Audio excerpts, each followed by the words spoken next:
Raymond Soubi, bonsoir. Vous êtes expert des relations sociales, président des sociétés de conseil Alixio et Tadeo. Alors c'est la douche froide pour Jean-Claude Mailly qui a été mis en minorité par sa base qui exige une journée d'action contre la loi travail, ce qu'avait toujours refusé le leader de Force ouvrière. Est-ce que cette affaire pourrait conduire Jean-Claude Mailly à démissionner ? Non, je ne crois pas. D'abord, il n'a pas été totalement mis en minorité, puisque son comité confédéral national, le Parlement de FO, a reconnu qu'au fond, il avait eu raison de participer à la concertation et qu'il avait obtenu certains résultats. Simplement, il trouve que ces résultats, 1, sont insuffisants, et que 2, pour peser sur le gouvernement, encore qu'il soit trop tard, si vous voulez mon avis, il a demandé à Jean-Claude Mailly de se rapprocher de ses collègues des autres organisations pour organiser une manifestation commune contre les ordonnances avant la loi de ratification. Alors, pourquoi la base veut-elle manifester contre cette loi travail ? Je vous propose d'écouter le secrétaire général de FO Transport. On écoute. Nous ne comprenons pas comment on a pu lutter pendant 16 jours de grève, plus 16 jours pour les routiers, contre la loi El Khomri, et qu'aujourd'hui, sur les ordonnances qui vont encore plus loin que la loi El Khomri, ils ne comprennent pas qu'on ne réagisse pas, qu'on ne soit pas dans la rue.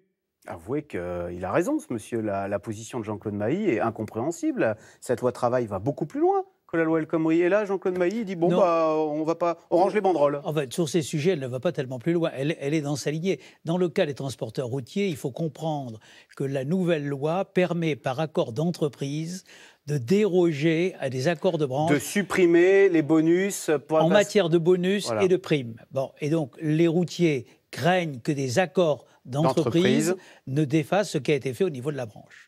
Et d'ailleurs, ils vont continuer de manifester et de bloquer, etc. Ça avait très peu marché, hein, les premières manifestations de routiers. Oui. Est-ce que ça peut prendre... Alors, cela dit, le gouvernement est redoutable parce qu'il met des policiers devant les stations, devant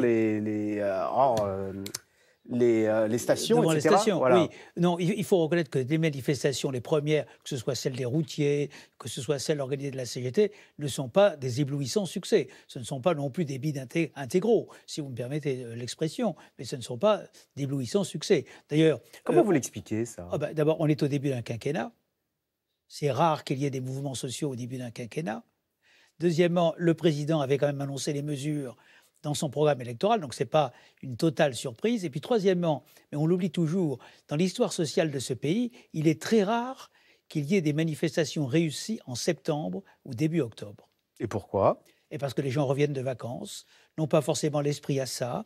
Bref, il y a des éléments pour la mobilisation, mais il n'y a pas une vraie mobilisation forte et dure. Alors la base de Force ouvrière est un petit peu revendicatrice. C'est la même chose à la CFDT. Est-ce qu'on pourrait assister quand même à une unité de tous les syndicats pour défiler dans la rue et protester contre ce gouvernement qui, par ailleurs, supprime l'ISF, augmente la CSG, etc. Oui. Je pense que le par ailleurs que vous venez de dire est un sujet très important. Tout le monde sait que les ordonnances sur le travail sont signées solennellement par Emmanuel Macron, vont être ratifiées par le Parlement. Donc, c'est joué.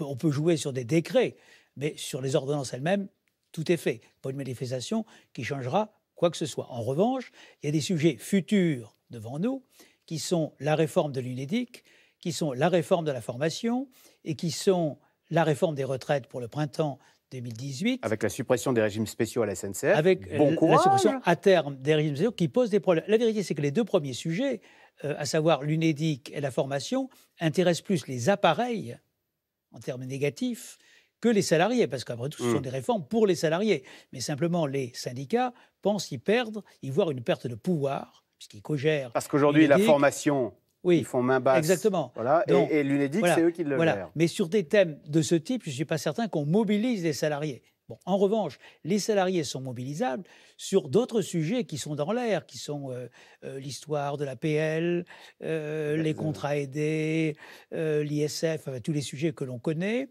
qui créent cette image que pour le salariat, le compte n'y serait pas. Le 10 octobre, il y a une manifestation unitaire des fonctionnaires à l'appel de tous les syndicats, y compris la CFDT. Ils pourraient faire corps, ils pourraient faire démonstration, là, ça pourrait prendre et déstabiliser... Vous avez 3 étapes devant nous. Vous avez le 3 octobre, où la CFDT le 3 octobre, c'est réunit demain. 10 000 Oui. demain. 10 000 militants CFDT. Bon. Donc déjà, alors c'est limité à la CFDT. Alors, vous avez le 10 octobre tous les syndicats, ce qui est la première fois depuis 10 ans, sur les thèmes de la fonction publique.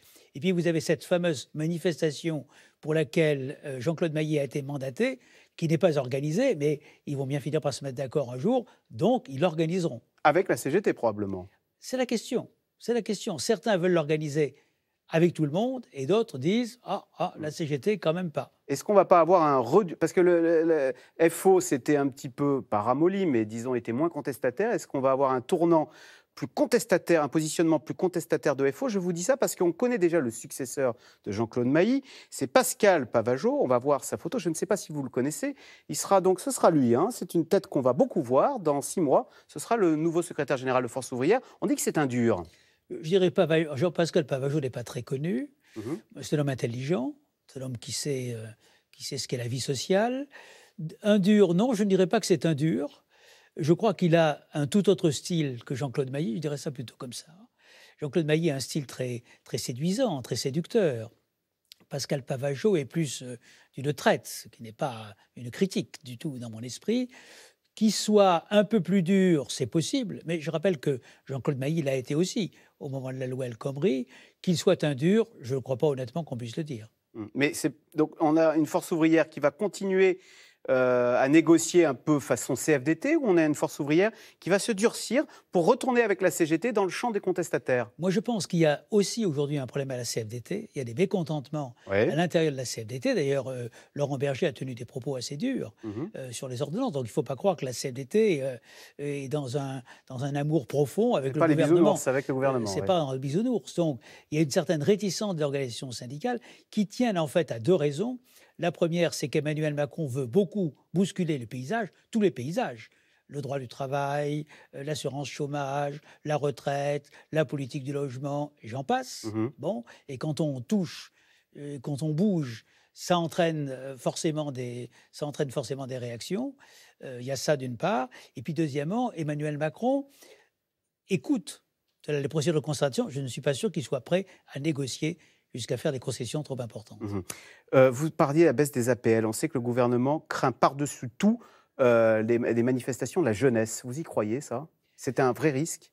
C'est un vrai risque. C'est un vrai risque théorique, puisque le gouvernement parle des prérequis pour entrer dans les universités, tout simplement. Le prérequis, c'est le mot élégant qui veut dire sélection. On peut dire aussi, c'est un moyen de faire en sorte que les étudiants qui arrivent dans une filière soient armés pour y réussir. 60% d'étudiants qui ne finissent pas la première année. Alors, il y a 10 ans, vous m'auriez posé la question, je vous ai dit, comme à l'époque du CEP, du CPE, c'était la même période. Oui, il y aurait eu des risques. Là, quand on rencontre des présidents d'université, ils disent, c'est moins évident. Peut-être que les esprits ont quand même beaucoup évolué et que beaucoup d'étudiants ont compris que le monde a évolué. Eh bien, merci beaucoup Raymond Soubi. Donc, je rappelle, président des sociétés de conseil Alixio et Tadeo. Merci. Vous restez avec nous tout de suite. Caroline Roux, c'est dans l'air. Plus de 50 morts lors d'une fusillade à Las Vegas, fusillade revendiquée par Daesh. Hier, en gare de Marseille-Saint-Charles, 2 jeunes femmes ont été poignardées. Là aussi, l'attaque a été revendiquée par Daesh. C'est dans l'air est intitulé ce soir Marseille-Las Vegas, Daesh revendique. Merci beaucoup.